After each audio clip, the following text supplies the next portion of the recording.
द्वारा सामाजिक न्याय पखवाड़ा मनाया जा रहा है और उसमें एक प्रयास भारतीय जनता पार्टी का ये रहा है, जो भारतीय जनता पार्टी की सरकार श्री नरेंद्र मोदी जी के नेतृत्व में कार्य कर रही है, सामाजिक न्याय के लिए, समरसता के लिए, समानता के लिए, और किस तरह से समाज के विभिन्न वर्ग के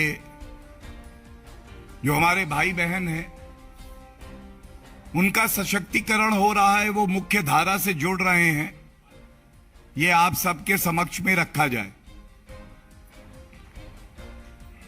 आज का जो विषय है जिस पे मैं आपका ध्यान केंद्रित करूंगा, वो जो शेड्यूल्ड ट्राइब के मेंबर्स हैं, अनुसूचित जनजाति के जो हमारे भाई बहन हैं, उनके लिए जो हमारे प्रयास हैं वो आपके समक्ष मैं रखना चाहूंगा। ये जो प्रेस वार्ता का सिलसिला है ये अपने आप में बड़ा महत्वपूर्ण है। कई बार जो दिन में समाचार आते हैं उस पे हम लोग चर्चा करते हैं, लेकिन अथक परिश्रम और लगन से अपने उद्देश्य को प्राप्त करने के लिए जो सालों साल मेहनत श्री नरेंद्र मोदी जी के नेतृत्व में वो स्वयं, सभी मंत्रीगण, भारतीय जनता पार्टी एक राजनीतिक दल होने के नाते करता है, उसको हम लोग कहीं ना कहीं आपके समक्ष नहीं रख पाते हैं और उसको हम और बेहतर तरीके से रख सकें, ये हमारा प्रयास है। ये कहने में सुख की अनुभूति होती है कि वाकई पिछले 8 वर्ष में श्री नरेंद्र मोदी जी से पहले जो सरकारें रहीं, खासकर विपक्ष की, उन्होंने कभी भी समाज में जो अनुसूचित जाति के हमारे भाई बहन हैं, पिछड़ा वर्ग के लोग हैं, उनकी अनदेखी करी। कल डॉक्टर B.R. अंबेडकर जी की जयंती भी थी, जो उनका मुख्य उद्देश्य था वो हमारे संविधान की उद्देशिका में जो आता है, and it starts with the words we the people, and it talks about justice, social, economic and political, liberty of thought, expression, belief, faith and worship, and equality of status and opportunity. सही मायनों में यह कहना अतिशयोक्ति नहीं होगी, जो कार्य लटके हुए थे, अटके हुए थे, उन कार्यों को एक तरफ 55 साल जो विपक्ष की सत्ता रही उसे, और जो हमारी सत्ता रही खासकर 8 वर्ष पिछले, तो 8 वर्षों में ज्यादा कार्य हुआ जो आपके समक्ष में रखूंगा। सबसे पहले शुरुआत हुई भागीदारी से।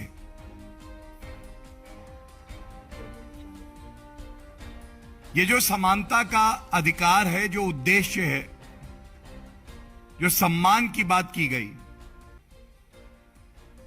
पिछली सरकारों का रुख था कि जो मूलभूत सुविधाएं हैं वो भी अगर कुछ मैं इसलिए कहता हूं कि 1 रुपया चलता था 15 पैसे पहुंचते थे, तो कुछ मूलभूत सुविधाएं अगर आप दे देते हैं तो आपका कार्य हो जाता है। इस सोच में एक बड़ा ऐतिहासिक बदलाव आया। श्री नरेंद्र मोदी जी ने दिखाया किस तरह से केवल मूलभूत सुविधाएं देना ही हमारा लक्ष्य नहीं है। लक्ष्य है कि इस समाज को मुख्य धारा से जोड़ दिया जाए। मुख्य धारा से ऐसा जोड़ा जाए कि इनको ऐसा ना लगे कि कोई सरकार इनके लिए कुछ करती है तो वो कोई फेवर कर रही है। ये सरकार की जिम्मेदारी और कर्तव्य है कि वो एसटी समाज का, पिछड़े वर्ग का सशक्तिकरण करे। तो इसको सशक्तिकरण मॉडल भी कहा जा सकता है। दूसरा जो सबसे अहम बात है, जो संवैधानिक अधिकार है हर नागरिक के पास, उनको सम्मान मिले। वो सम्मान मिलना अति आवश्यक है। बाकी सब मूलभूत सुविधाएं हों और प्रयास किए जाएं, लेकिन उनमें भी सबसे ज्यादा जो आवश्यक है, जिसको रीढ़ की हड्डी कहा जाएगा, जिसके बिना सब बेकार है, वो सम्मान है। और सम्मान पूर्वक अगर किसी ने एसटी कम्युनिटी को मुख्य धारा से जोड़ा तो बड़े हर्ष से मैं ये कह सकता हूं कि वो भारतीय जनता पार्टी, एनडीए की सरकार श्री नरेंद्र मोदी जी के नेतृत्व में कार्य कर रही है। और तीसरा पहलू, आपने उन्हें मुख्य धारा से जोड़ा, सम्मान दिया, उनकी जो मूलभूत जरूरतें थी उसको पूरा किया। लेकिन क्या आपने उनको इतना सशक्त बनाया कि वो केवल ले नहीं, वो ऐसी परिस्थितियों में हो कि वो दूसरों की मदद करके उनको मजबूत कर सके। और इसीलिए ये तथ्य जो मैं रख रहा हूं, केंद्रीय मंत्रिमंडल में 8 मंत्री एसटी कम्युनिटी से हैं। मतलब वो नेतृत्व कर रहे हैं समाज का। वो ये सुनिश्चित कर रहे हैं कि जो जरूरतें हैं वो पूरी हों। They are not seeking, they are in a position to ensure that people who are seeking get their due respect, support and encouragement from the government. This mantra is very important. The paradigm shift in governance is very important.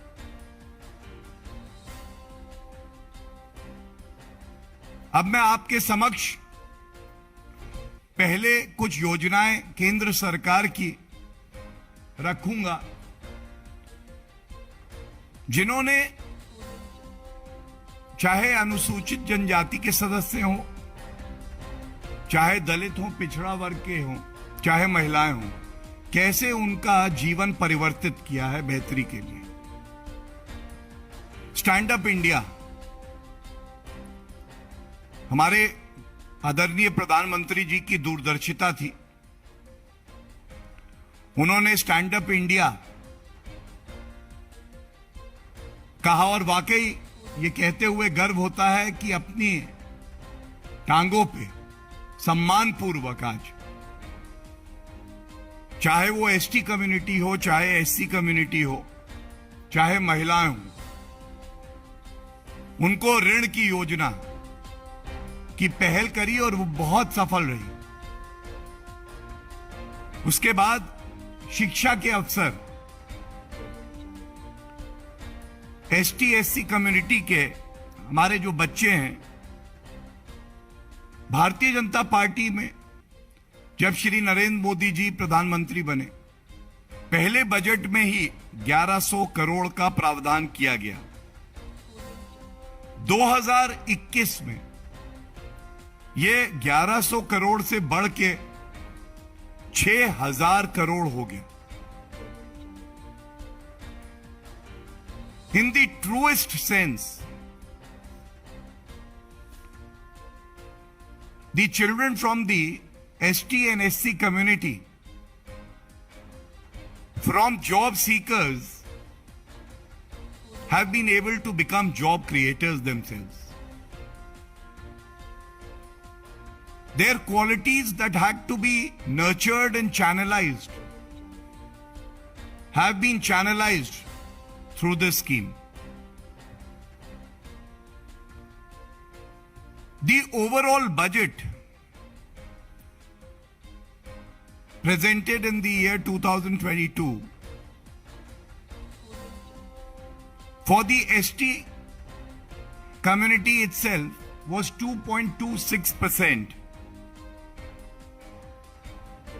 In terms of numbers, 89,265 crores.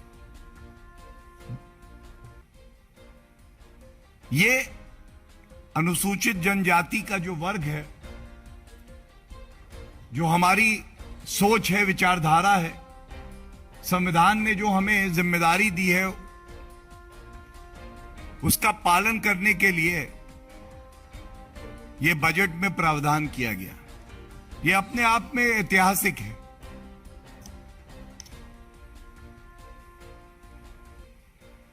एक और बहुत सफल योजना मुद्रा योजना। मुद्रा योजना इसलिए भी बहुत अहम है कि 2015 में इसको लागू किया और इससे करीब 10 करोड़ लाभार्थी हैं और ये कहने में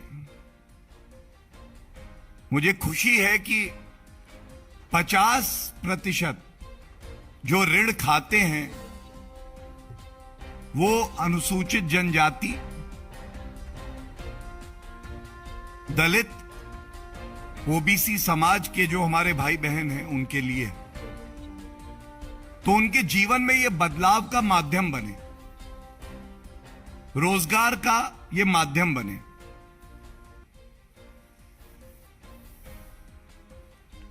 इसके अलावा स्पेसिफिकली अगर एसटी कम्युनिटी की बात करें तो वन बंधु कल्याण योजना, इसमें 5 वर्षों के लिए 26,135 करोड़ रुपए का प्रावधान किया जाएगा आगे भी। This is till 2026। सबसे बड़ी बात इसमें यह है कि हम सब जानते हैं जो वन उत्पाद की वस्तुएं थी इस पे एमएसपी नहीं होती थी। यह भी एक नई सोच की उपज है कि भारतीय जनता पार्टी के नेतृत्व ने यह सोचा और 23 जो वन उत्पाद की वस्तुएं हैं उसको एमएसपी पे खरीदने की शुरुआत करी गई। ये एक नई पहल। हम सब जानते हैं किस तरह से हमारे भाई बहन जो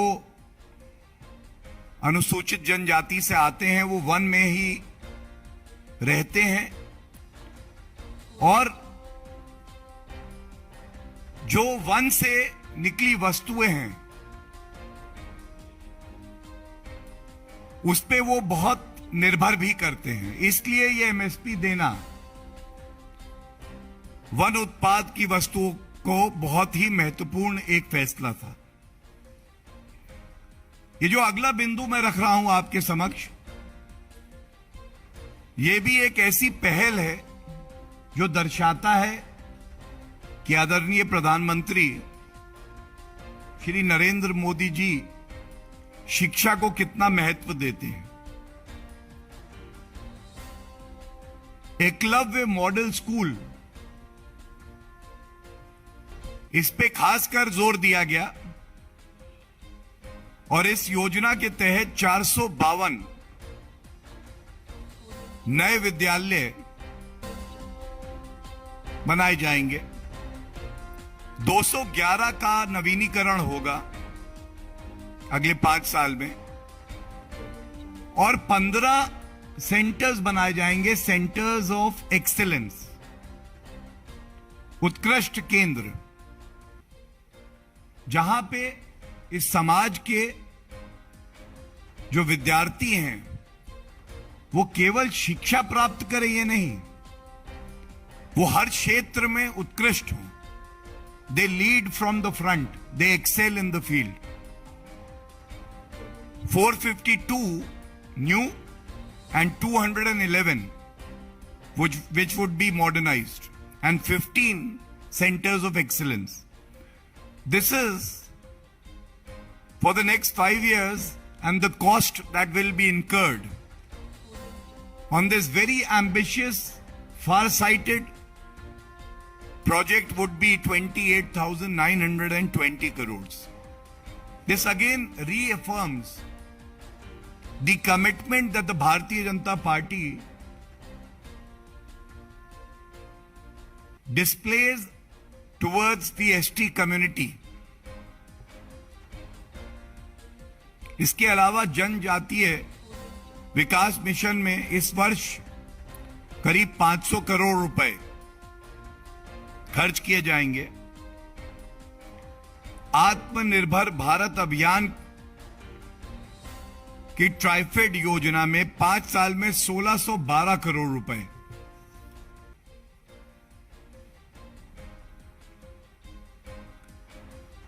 This is about the development that has to take place, inclusivity, and plus on the social parameters of health, education, employment. But most importantly,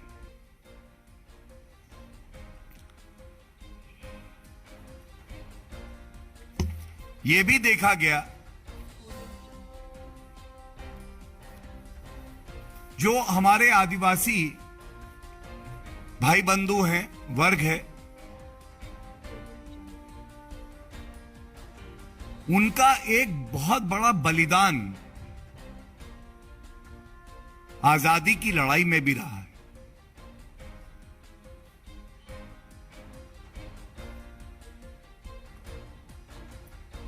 उनके योगदान को, उनके बलिदान को जिस तरह से भारत के नागरिकों को बताना चाहिए था पिछली सरकारों द्वारा, कहीं ना कहीं उसकी अनदेखी की। And it is a matter of satisfaction for all of us that the contribution, the sacrifices of the freedom fighters from the ST community are being recognized now, because it was long due. But just because it was long due doesn't mean it will be recognized until unless there will be a visionary leader like Narendra Modi ji who would ensure that during the Amrit Mahotsav that we are celebrating, there would be specifically Janjatiya Gaurav Divas. This is the new beginning. When we celebrate our freedom, we must also celebrate and acknowledge the sacrifices of all members of the ST community, especially the freedom fighters.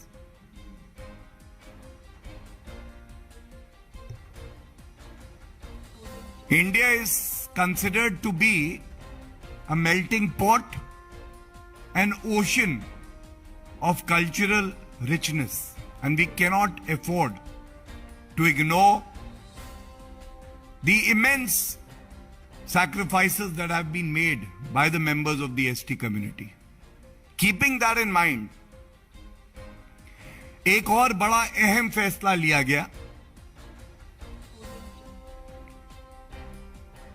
यह अहम फैसला है कि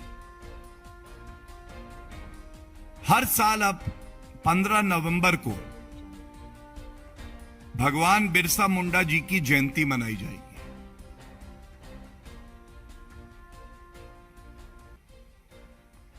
ये ऐतिहासिक फैसला है. इससे एक भावना उत्पन्न होती है समाज में भी कि हर समाज के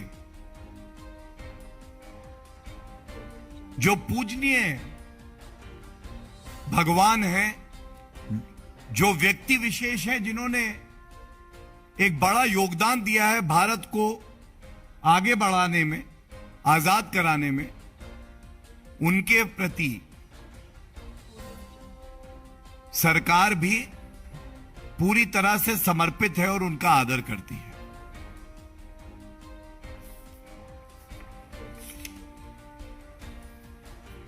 इसके साथ ही प्रधानमंत्री आदर्श ग्राम योजना के तहत आदिवासी बाहुल्य 36,428 गांवों को आदर्श ग्राम के रूप में विकसित किया जा रहा है. इस पर भी करीब 7300 करोड़ रुपए खर्च किए जा रहे हैं.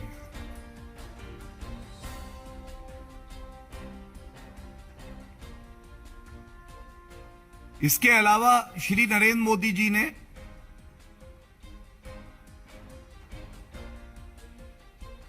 (2018) में एस्पिरेशनल डिस्ट्रिक्ट्स प्रोग्राम की शुरुआत की.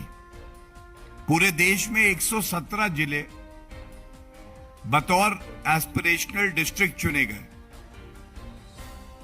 इसमें से कई आदिवासी बाहुल्य भी हैं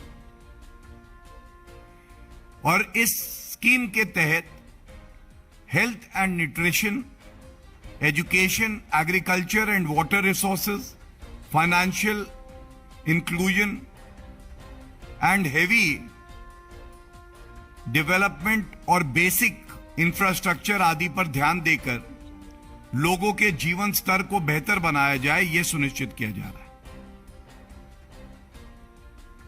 एक और प्रमुख जो शुरुआत की गई है वो है सार्वजनिक खरीद नीति के तहत जितने केंद्रीय मंत्रालय, विभाग और सार्वजनिक क्षेत्र उद्यम हैं, उनको भी अपनी कुल वार्षिक खरीद में 4% एसटी उद्यमियों से और एससी से लेना होगा. यह निर्धारित किया गया जिससे जो खरीद सरकार करती है या पीएसयूज करते हैं उसका लाभ भी एसटी कम्युनिटी तक पहुंचे. यह एक बहुत बड़ा फैसला है.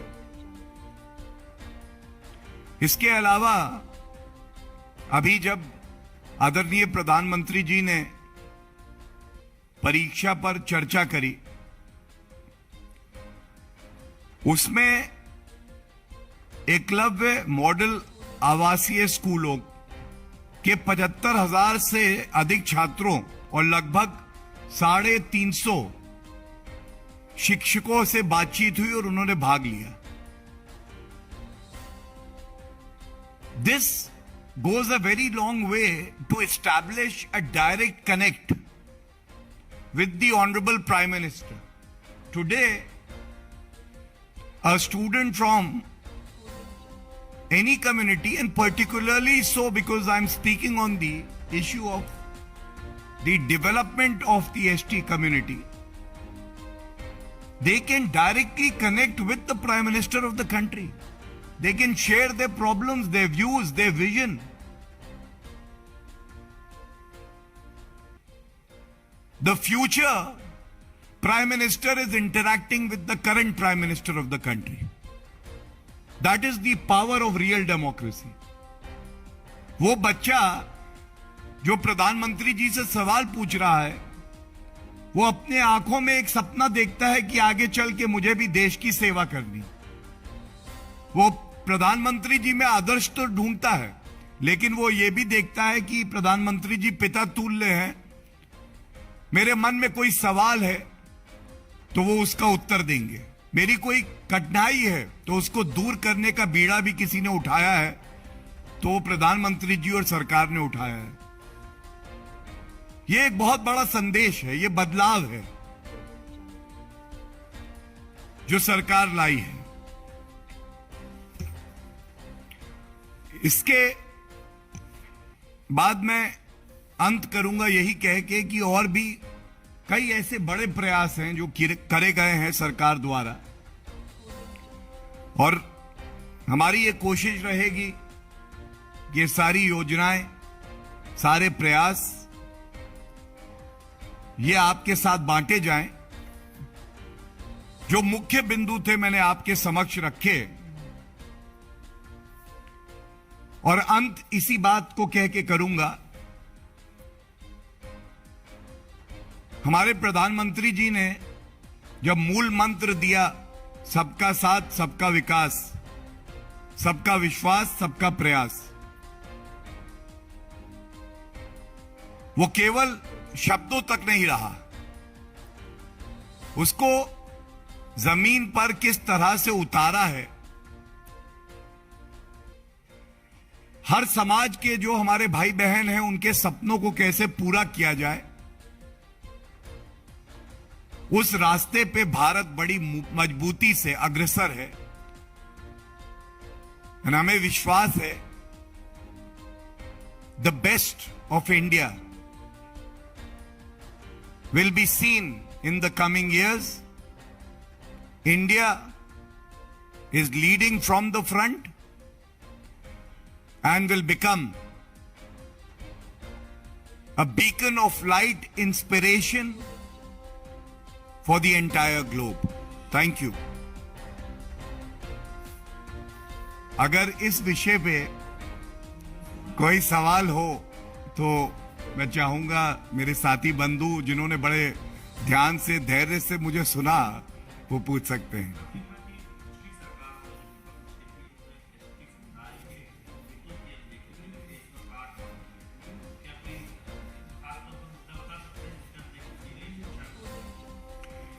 नहीं, देखिए, सबसे पहले तो मैंने बताया भगवान बिरसा मुंडा जी, जो हमारे देश के स्वतंत्रता सेनानी रहे।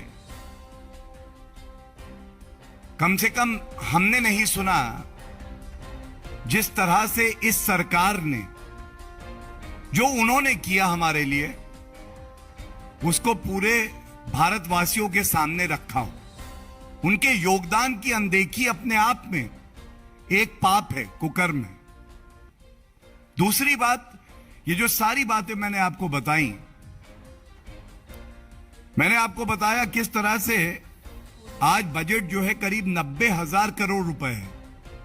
जब मैंने ऐतिहासिक शब्द का इस्तेमाल किया, इसका मतलब ये अपने आप में एक कीर्तिमान है। इससे पहले ऐसा कभी नहीं हुआ। और जिस तरह से एकलव्य स्कूल मॉडल की बात हो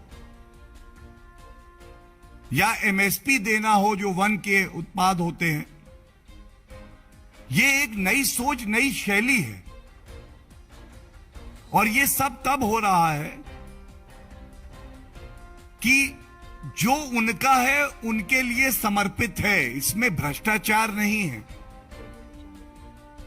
लाखों ऐसे लाभार्थी केवल पेपर पे थे जिनको आइडेंटिफाई करके एक ईमानदार सरकार ने हटाया, क्योंकि उनपे सही हक उस व्यक्ति का है जिसको उसकी जरूरत है। ये सारे फर्क सम्मान की बात हो, उनकी सांस्कृतिक विरासत को कैसे और बेहतर बनाए और उसको बचा के रखना, ये भारत के लिए आवश्यक है। ये सोच पहले नहीं थी और ये बड़ा बदलाव आया। Thank you everyone for being so patient and kind. I'm very grateful. Thank you.